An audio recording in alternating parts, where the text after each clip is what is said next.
ശ്രീധുവിനെ പടുത്ത് വിളിച്ചിരുത്തിയിട്ട് അർജുൻ്റെ ചേച്ചി അതുപോലെ തന്നെ അമ്മയൊക്കെ സംസാരിക്കുന്നുണ്ടായിരുന്നു. അപ്പോൾ ശ്രീധു വന്നിട്ട് സുഖമാണോ എന്നൊക്കെ ചോദിക്കുന്നുണ്ട്. അപ്പോൾ അർജുൻ്റെ ചേച്ചി ചോദിക്കുന്നുണ്ട് മലയാളമൊക്കെ ബെറ്റർ ആയില്ലേ എന്നുള്ളതൊക്കെ. അപ്പോൾ ശ്രീധു പറയുന്നുണ്ട് ആയി കാണുമായിരിക്കും എന്നൊക്കെ പറയുന്നുണ്ട്. പക്ഷേ ഇവരങ്ങനെ ആയിന്നൊന്നും സമ്മതിക്കില്ല എന്നൊക്കെ പറയുന്നുണ്ട്.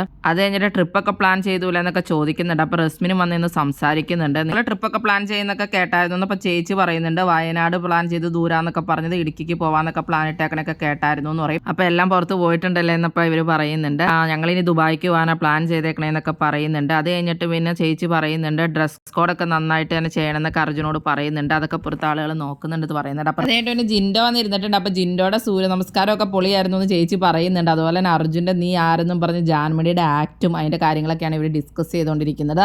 ജിൻഡോ ഒരു പാവാണെന്നൊക്കെ അപ്പോൾ ചേച്ചി ആദ്യം അർജുനോട് പറയുന്നുണ്ടായിരുന്നു. നിങ്ങൾ നോമിനേഷൻ ചെയ്യാൻ രണ്ടുപേരും കൂടെ പോയതൊക്കെ രസമുണ്ടായിരുന്നു എന്നൊക്കെ പറഞ്ഞു. അപ്പോൾ ജിൻഡോ പറയുന്നുണ്ട് മറ്റുള്ളവരൊക്കെ നോമിനേഷൻ ചെയ്ത് പടി ഉണ്ടാക്കിയിട്ടുണ്ടല്ലോ ഞങ്ങൾ പക്ഷെ അത്ര ഒന്നും പറഞ്ഞില്ലായിരുന്നു എന്നൊക്കെ ഉള്ളത്. ഇതൊക്കെയാണ് ലൈവിൽ നടക്കുന്നത്. അപ്പോൾ ശ്രീധുവിൻ്റെ അമ്മ എത്തിയിട്ടില്ല.